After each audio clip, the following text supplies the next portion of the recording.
Hello. হ্যাঁ, এই তপ্ত গরমে আপনার কি অনুভূতি?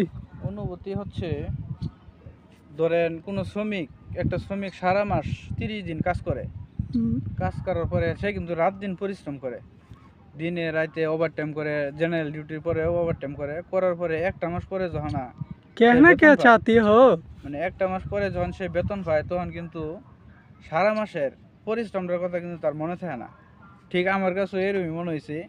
এই তপ্ত রোদ, তারপরে আজকে একটু বাতাস কম, এই প্রায় 11-12 কিলো পথ অতিক্রম করে এখানে আসছি ব্রহ্মপুত্র নদীর পাড়ে।